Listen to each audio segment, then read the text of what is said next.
May mga kapamilya tayong sadyang naglilihim at kusang lumalayo para maprotektahan at mailigtas ang pamilya sa kapahamakan. Kahit sa masakit sa damdamin nila ang mawalay at hindi makasama ng matagalang kapamilya, ay tinitiis nila para sa ikabubuti ng lahat. Magandang araw po, Sir Eric. Tawagin na lang ninyo ko sa pangalang Joaquin.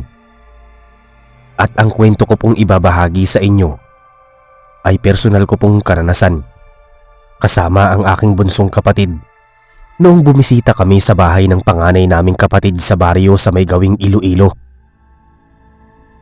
Hindi ko makakalimutan ang mga pangyayari. Noong mga panahon na yon ay nasa 16 na taong gulang ako. Samantalang si Enrico naman ay nasa 15 taong gulang nang magsarili si Kuya Waldo at sumama siya sa kanyang asawa patungo sa baryo ng Iloilo. Naiwan kami ng bunso kong kapatid sa pangangalaga ng aming mga magulang. Simula nang makapangasawa ang kapatid ko ay hindi na siya sumusulat sa amin at wala na kaming balita ukol sa kanila. Ginusto man ng aming mga magulang na bumisita sa aming kapatid ay hindi nila magawa dahil abala sila sa pagtatrabaho para may panggastos kami sa araw-araw. Medyo nahihiya na rin kami sa kanila kaya humanap kami ng pagkakakitaan. Umekstra kami sa palengke, nagkopra at nangisda para may maipon kaming perang pamasahe. Sa maikling panahon ay nakaipon kami ng pera kung kaya't humanap kami ng tamang pagkakataon para makapunta sa Iloilo. Sumapit ang bakasyon, nagpaalam kami sa aming mga magulang na bibisita kay Kuya Waldo sa baryo nito sa Iloilo. Pumayag naman ang aming mga magulang pero binigyan niya kami ng mga pangontra sa aswang. Binigyan nila kami ng karmen de guerra, mga pantuob at maging kalamansi, bawang at asin dahil alam nilang maraming naglipa ng mga aswang sa Iloilo. Pero sa isip ko naman ay hindi kami pababayaan ni Kuya Waldo. At kung may aswang man, ay tiyak na ililigtas niya kami. Subalit nagpasalamat pa rin kami ni Enrico sa mga pabaon ng aming mga magulang. At nagtungo na kami sa terminal ng mga sasakyan. Sobrang layo ng Iloilo at talagang inip na inip kami sa matagal na biyahe. Kumain at natulog na lamang kami sa buong biyahe para maibsan ang inip at lumbay. Hindi na rin kami sanay sa malayong biyahe. Ang tanda ko pa ay nasa elementarya pa lamang kami ni Enrico nang maisama kami ng mga magulang namin sa Cagayan para magbakasyon sa pamilya ng nanay namin. At yun na ang pinakamalayo naming destinasyon sa buong kabataan namin. Gumanda lamang ang pakiramdam namin at umaliwalas ang aming muka nang makarating kami sa Iloilo. Pero malayo pa rin ang baryo ng aking kapatid. Kinailangan pa naming sumakay sa tricycle. Pagkatapos ay bumiyahe pa kami sa isang kariton na hinihila ng kalabaw. Kahit naman malayo ang bahay ng kapatid ko ay naaamoy ko doon ang preskong hangin. Bayanihan ng mga tao at tahimik na paligid. Kahit paano ay nakaramdam ako ng kapayapaan ng isip habang nagbabiyahe kahit napakainit ng panahon. Ilang kilometro ang layo ng tahanan ni Kuya Waldo at hapon na kami nakarating sa kanilang baryo. Pinagtitinginan pa kami ng mga tao doon na para kaming mga sikat na artista. Hindi lamang basta mga tingin, matatalim at tagos sa kaluluwa. Para bang hinuhubaran nila kami at mukha pang natatakam sila sa aming presensya. Nakakakilabot, kaya umiwas kami ng tingin sa kanila. Hindi nagtagal at narinig namin ang isang baritonong tinig na tinatawag ang aming mga pangalan. Paglingon namin, ay may ngiting bumakas sa aming mga labi nang mabakas namin si Kuya Waldo. Medyo nagmature ang mukha niya at mayroon na din siyang bigote, pero hindi pa rin siya nagbabago. Lumapit kami at yumakap sa kanya ng pagkahigpit-higpit. Katulad noong bata pa lang kami at Nag-aabang kami ng mga pasalubong galing sa kanya. Magiliw niya kaming isinama sa kanilang bahay na yari sa Sawali. At doon ay binati kami ni Ate Cora na kanyang asawa. Ipinakilala din niya sa amin ang panganay niyang anak na si Danica, pati ang dalawa pa nitong anak. Dalagita na si Danica na mukhang ilang taon lamang ang tanda kay Enrico. Medyo mahiyain siya at mahinhin pero mabilis namin siyang nakapalagayang loob.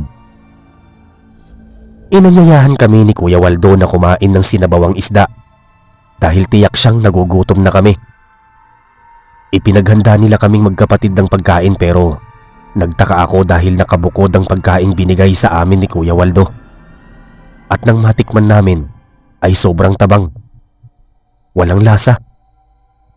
Pero dahil gutom na kami ay wala na kaming pinagpilian kung hindi ang kumain. Pagkatapos naming kumain ay tinanong ko ang kapatid ko kung mayroon silang asin o anumang pampalasa. Nais ko na sanang kumuha ng asin na ipinabaon ng mga magulang namin nang pigilan ako ni Kuya Waldo. Ipinaliwanag niya na may sakit ang asawa niya kaya hindi sila gumagamit ng asin. Bawal kay Ate Cora ang maalat. Samantalang siya naman ay bawal ang maasim kaya hindi sila gumagamit ng mga pampalasa sa pagkain. Hindi ko maunawaan kung bakit pero tumalima na lamang kami sa mga sinabi ni Kuya Waldo. Marahil ay kinakailangan nga nilang umiwas sa mga pinagbabawal na pagkain upang tuluyang gumaling sa sakit. Sa pananatili namin sa kanilang bahay ay masasabi naming mababait at maaayos ang pakikitungo sa amin ni Ate Cora at ng kanyang mga anak habang abala sa bukid si Kuya Waldo at halos gabi na siya kung umuwi. Palaging nakabukod ang pagkain namin sa hindi malamang kadahilanan. Ayaw naman naming magtanong dahil ayaw naming mapagalitan. Kaya lang ay hindi na namin matagalan kung kaya't lumabas kami ng bahay at naghanap ng tindahan na may tindang asin. Subalit laking gulat namin na kahit isang tindahan ay walang tindang asin at paliwanag pa ng mga tindera na walang sino man sa kanilang baryo ang gumagamit ng asin. Nilukuban kami ng takot ni Enrico dahil aswang lamang ang posibleng takot sa asin kaya naisip namin na maaaring mga aswang ang nakatira sa baryo. Kaya bumalik na kami sa bahay ni Kuya Waldo at inobserbahan silang mag-anak kung may katotohanan bang pati sila ay mga aswang. Umakto kami ng normal at hindi kami nagpahalata na pinagdududahan namin sila. Sumapit ang gabi at nagising kami ni Enrico sa matinding maalinsangang pakiramdam. Bumangon kami at bahagyang binuksan ang bintana sa silid tulugan. Maliwanag noon ang buwan at kitang-kita namin ang paligid. Medyo naningkit ang aming mga mata nang maaninag namin sa di kalayuan na may umpukan ng ilang tao na parabang may nilalantakan sa tabi ng punong kahoy. Tila sarap na sarap sa kanilang kinakain. Umakyat ang kilabot sa aming mga ulo nang mabuwag ang umpukan at nakita naming mabuti ang mga anak ni Kuya Waldo. Nanlilisik ang kanilang mga mata, nanlilimahid ang mga katawan at puno ng tumutulas na dugo ang mga bibig. Namilog ang mga mata namin nang mapansin ang isang bangkay na nakalabas ang mga lamang loob. Bigla naming isinarado ang bintana at talagang nangilabot kami sa aming mga nasaksihan. Napagtanto namin na totoong aswang ang mga anak ni Kuya Waldo. Hindi na namin magawang matulog ng gabing yon at nakahinga lamang kami ng maluwag ng sumapitang umaga. Antok na antok kami pero pinaglabanan namin ni Enrico ang puyat namin sa nagdaang gabi. Dahil pakiramdam namin kung ipipikit namin ang aming mga mata ay kahit sa panaginip ay makikita namin ang anyo ng mga aswang. Tumilaok ang manok at sumikat na ang araw. Lumabas kami sa aming silid at inabutan naming nag-aalmusal ang buong pamilya. Inalok kami ng pagkain ni Kuya Waldo. At hindi naman kami tumanggi, pero mas minabuti naming tumabi sa aming kapatid at umiwas kami ng tingin sa kanyang mga anak. Tulad pa rin ng dati ay nakabukod ang aming mga pagkain. Nabanggit sa amin ni Kuya Waldo na magtutungo sa kanilang bahay ang kanyang mga kaibigan para uminom ng alak sa darating na gabi. Kaya naman naghanda ng maiinom at pulutan si Ate Cora. Kinabahan kami ni Enrico at inisip namin kung saan kukuha ng pulutan si Ate Cora. Samantalang wala namang matinong tao ang natitira sa baryo kung hindi kami lamang ni Enrico. Hindi kami lumabas sa aming silid sa buong maghapon at inilabas namin ang mga pangontra kung sakaling atakihin kami ng pamilya ni Kuya Waldo. Sumapit ang gabi at niyaya kaming kumain ng hapunan ni Ate Cora. Wala silang masyadong imik ng kanyang mga anak at panay lamang ang ngiti nila sa amin. Mas nakahinga kami ng maluwag dahil wala kaming anumang narinig na kakaiba sa kanila. Matapos naming kumain ay biglang dumating si Kuya Waldo kasama ang kanyang 3 kaibigan. Mukhang nagkakasiyahan pa silang magkwentuhan pagkaupo niya sa kawayang upuan sa lamesa. Pumasok kami sa loob ng silid tulugan habang abala si Ate Cora na naghanda ng alak at mga pulutan sa pagkainan matapos niyang iligpit ang aming mga pinagkainan. Hindi kami lumabas ng silid kaso noong sumapit ang hating gabi ay nakaramdam kami ni Enrico ng pag-ihi. Kaya magkasabay kaming lumabas ng silid tulugan. Nakita namin sa pagkainan na nagkakainuman si Kuya Waldo at ang mga kaibigan niya. Nandidiri kami habang nasusulyapan namin ang kanyang mga kaibigan na nilalantakan ng mga pulutang karne na may mga gutom na mababangis na mga hayop. Napatingin pa sila sa amin at kita naming tinapunan nila kami ng matatalim na tingin na para bang sinasaksak kami sa dibdib. Nagmamadali kaming umihi sa palikuran sa likod bahay. Kaya naman mabilis din kaming lumabas, subalit laking gulat namin ni Enrico na sinalubong kami ng mga kaibigan ni Kuya Waldo. Natakot kami at halos manigas sa aming kinatatayuan nang makita namin kung paano sila magbagong anyo bilang mga aswang. Masahol pa sila sa mababangis na hayop dahil tinubuan sila ng balahibo at mabahong amoy. Nakakasulasok at halos bumaliktad ang aming mga sikmura. Nakiusap kami na hayaan nila kaming nakadaan, subalit ngumisi sila sa amin at pilit kaming nilalapitan na para bang gusto kaming kainin. Hinarangan ko si Enrico at dumukot ako sa aking bulsa. Nakapako ang isang supot ng asin. Binuksan ko ang supot at dumakot ako ng asin bago sila nakadampa sa aming magkapatid. Hinagisan ko sila ng asin at tinamaan sila sa braso at mga kamay. Umusok at bahagyang nasunog ang kanilang balat. Umangil ang mga aswang at bumalasik ang mga mata nila. Lumundag sa aming harapan ang isa sa kanila, pero bago pa niya maiwas-iwas ang kanyang matutulis na kuko, ay nagulat na lamang kami nang matagpuan sa harapan namin si Kuya Waldo na nasa anyo din ng pagiging aswang. Nahawakan niya ng kamay ang kanyang kaibigan at nagwika ng, "Subukan mong hawakan at saktan ng mga kapatid ko kung gusto mong ibaon ko ang katawan mo sa hukay." Nagimbal ang kanyang mga kaibigan.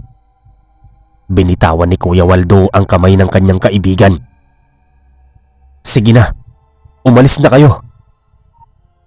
At dahil doon ay nagmamadali silang umalis at kumaripas ng takbo palayo sa bahay. Pagkatapos nun ay humarap si Kuya Waldo sa amin ni Enrico. "Patawarin ninyo ko kung hindi ko kaagad na ipagtapat sa inyo ang buong katotohanan na isa akong aswang. Ayokong mapahamak kayo at lumayo ang loob ninyo sa akin." Sumulak ang galit ko at binalingan ko ng tingin si Kuya Waldo. "Kuya, nagsinungaling ka sa amin.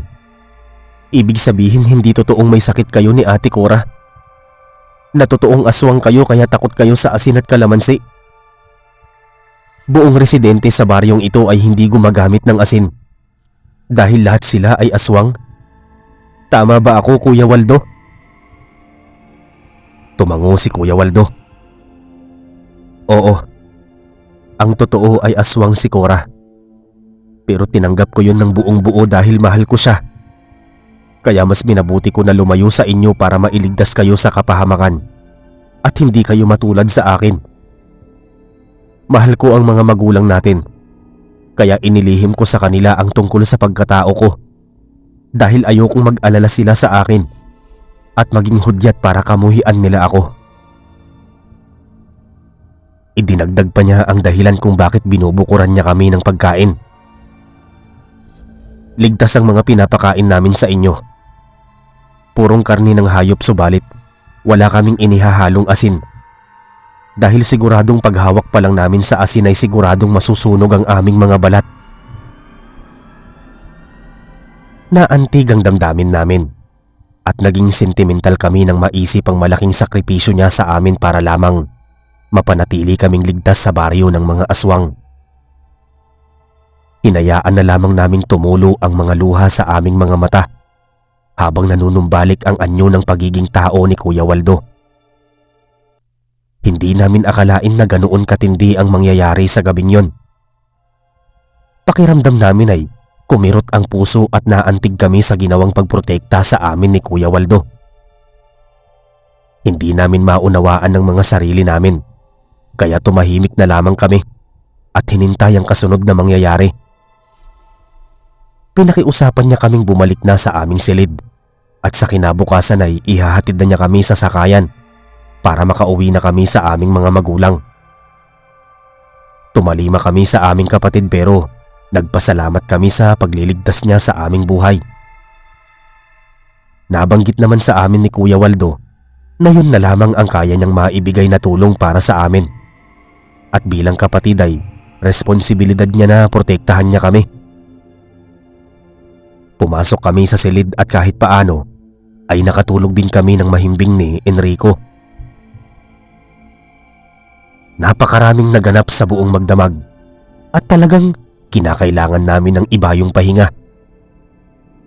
Sa kinaumagahan ay inabutan namin na magkausap sa may hapagkainan ng mag-asawa. Pagkakita nila sa amin ay kinausap nila kami ng masinsinan.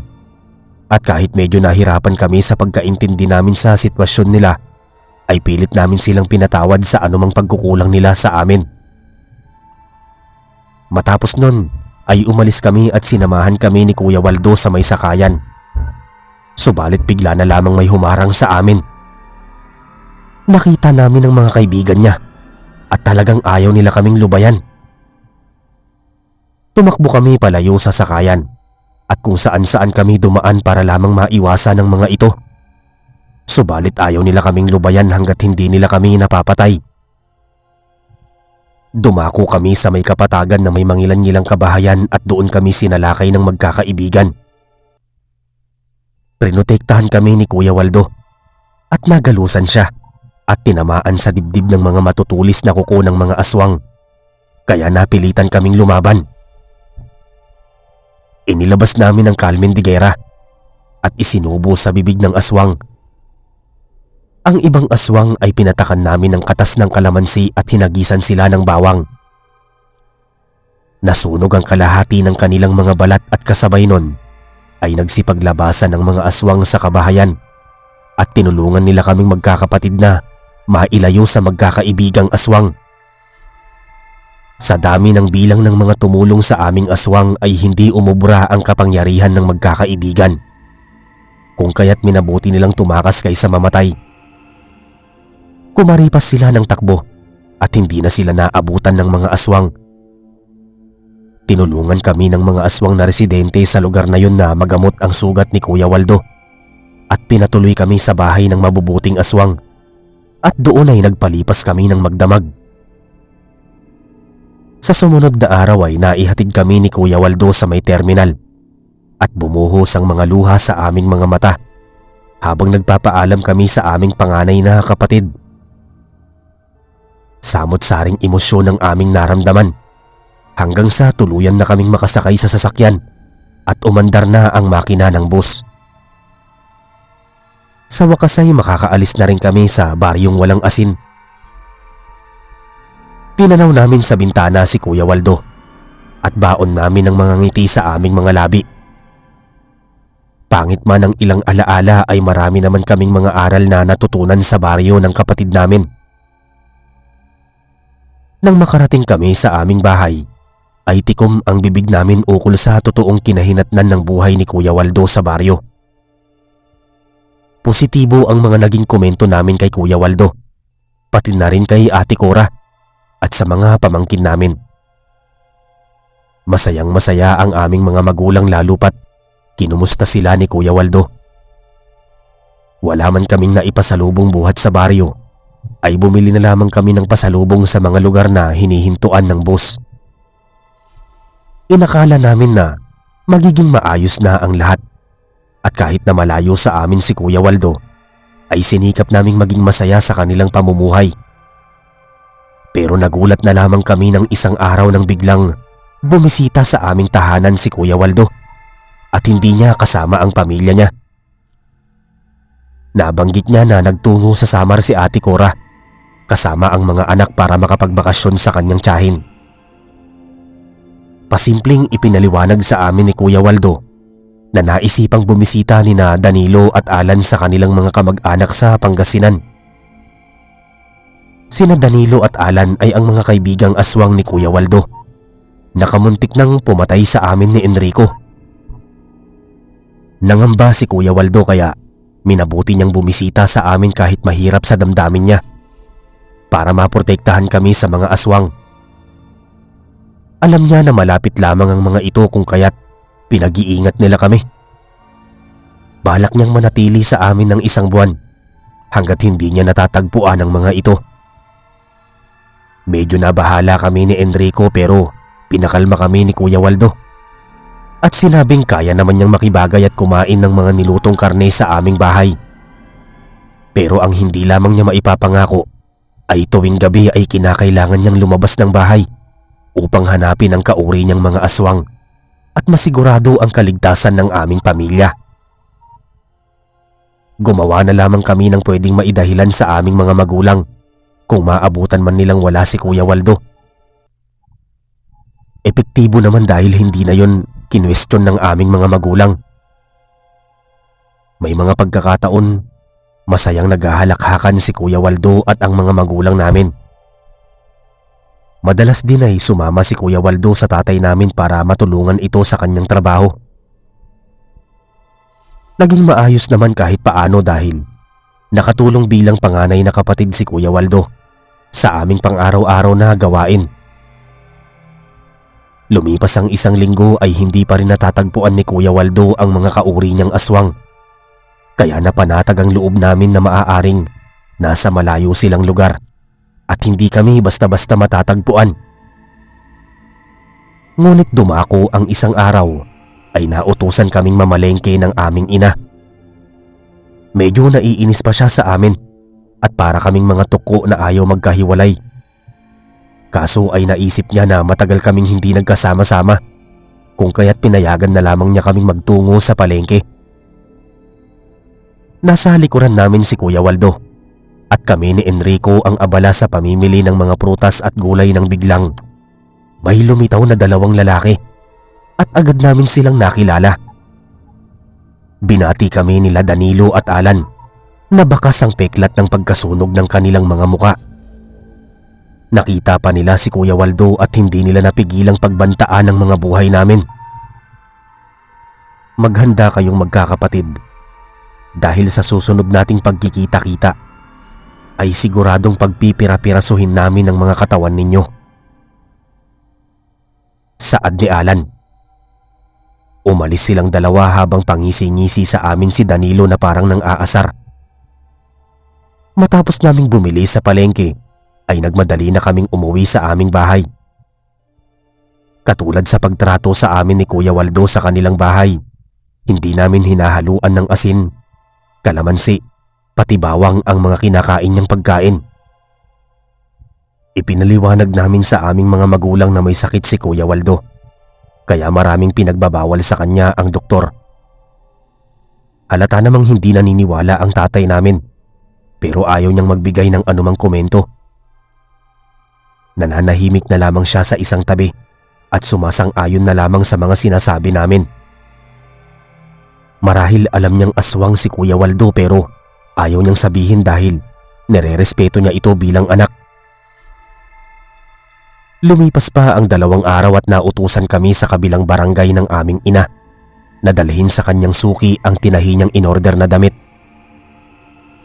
Sumakay kami sa tricycle noong bandang hapon at napasarap pa sa kwentuhan namin kaya inabot kami ng 6:00 bago nakabiyahe. Kaso nasiraan kami ng sasakyan at hustong sa bakanting lote pa kami binaba ng driver. Nagtungo siya sa talyer para ipaayos ang gulong ng sasakyan at naiwan kaming 3 sa naturang bakanting lote na walang ibang tao. Naglakad-lakad kami hanggang sa makarinig kami ng huni, pero hindi yun mula sa ibon, kung hindi sa aswang, subalit natigilan kami nang may bumulaga sa aming 2 bulto na animoy mga taong grasa. Naglalangis ang mga nanlilimahid na katawan. Malalago ang mga balahibo. Bumungis-ngis silang 2 at dahil doon ay nakilala namin sila bilang sila Alan at Danilo. Biglang nagbagong anyo si Kuya Waldo at kinalaban niya ang 2 aswang. Nagtangis ang kanilang mga pangil at nagbatuhan sila ng mga pambihirang lakas at liksi. Malalakas ang mga aswang. Nasugatan nila sa hita si Kuya Waldo at nakalmot sa muka. Nakakuha ako ng matulis na kawayan at bago pa baliin ni Alan ang leeg ng kapatid ko ay nasaksak ko siya sa dibdib. Ibinaon ko ang kawayan na naging sanhi upang malagutan siya ng hininga. Nakabawi ng lakas si Kuya Waldo. Sinuntok niya sa muka si Danilo at pagkatapos ay binalian ng mga braso at paa. Kasabay nun ay inihampas ang ulo sa matayog na punong kahoy hanggang sa tuluyang mabasag ang ulo nito at bumulagta sa lupa. Napatay namin ang 2 aswang para maprotektahan ang aming mga sarili. Nagyakap-yakap kami at pagkatapos ay umalis na kami sa bakanting lote. Nanumbalik sa anyo ng ordinaryong tao si Kuya Waldo at nang makasakay kami sa panibagong tricycle at makarating kami sa bahay ay wala kaming sinabi sa aming mga magulang ukol sa totoong nangyari. Sa kasunod na araw ay may nabalitaan kami sa isang residenteng napadaan sa bakuran namin at nakipagkwentuhan sa nanay ko. Nakinig kami ng kanilang usapan. Ayon sa balita niya, may natagpo ang bangkay ng 2 lalaki sa may bakanting lote at galit na galit ang mga kamag-anak ng mga ito sa sinapit ng 2 lalaki. Wala naman silang maiturong sospek dahil mga dayuhan ng mga ito at wala silang ibang kakilala ng mga ito. Pero hindi titigil ang mga kamag-anak nila na malaman at hanapin kung sino man ang pumatay sa mga ito. Sa puntong yun ay nag-ingat kaming magkakapatid. Pinayuhan na rin namin si Kuya Waldo na bumalik na sa Iloilo at magtelegrama na lamang kami sa kung anong masasagap naming balita sa bayan. Tumalima siya at sa kinabukasan ay nagpaalam sila sa aming pamilya. Naging sentimental ang mga magulang namin.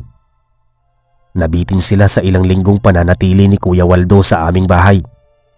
Pero baon nila ang pag-asa na makikita pang muli ang kapatid namin. Matapos na makapagpaalam ay umalis ng matiwasay ang aming kapatid. Nakiramdam kami ni Enrico sa mga sumunod na araw hanggang sa sumapit ang 2 linggo at 1 buwan ay wala pa ring balita sa sospek sa pagkamatay ni Danilo at Alan. Natabunan na rin ng krimen na yon ng iba pang serye ng pagpatay at panggagahasa sa aming lugar. Kaya nagpapasalamat kami dahil wala ni isa sa aming 3 ang napahamak at sa ginawa ng kapatid namin. Ay doon namin siya hinangaan na kahit isa siyang aswang ay mas pinili niya ang kapakanan namin kaysa personal na interes. Pero sa kabila ng lahat ay naging matibay pa rin ang pagkakapatiran namin nila Kuya Waldo. Madalas ang pagpapadala namin sa kanya ng liham at hinding-hindi na rin siya bumalik sa aming lugar. Kinukumusta na lamang siya sa amin ng mga magulang namin. Dumako ang maraming taon at nakatapos na kami sa pag-aaral ni Enrico.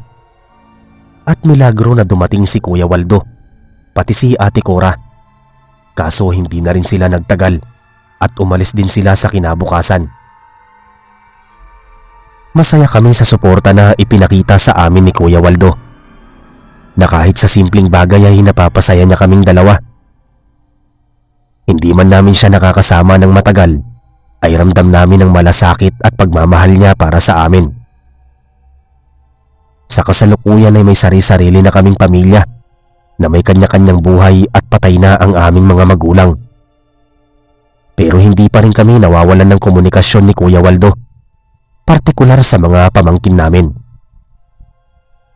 Matibay pa rin ang pundasyon ng aming pamilya. Malaki pa rin ang utang na loob namin sa pamilya ni Kuya Waldo dahil hindi nila kami kinain noong nasa baryo kami at binigyan nila kami ng respeto bilang pamilya. Hanggang dito na lamang po ang kwento at sana ay naging inspirasyon ito sa karamihan. Maraming salamat po sa pagpili ninyo sa aking kwento.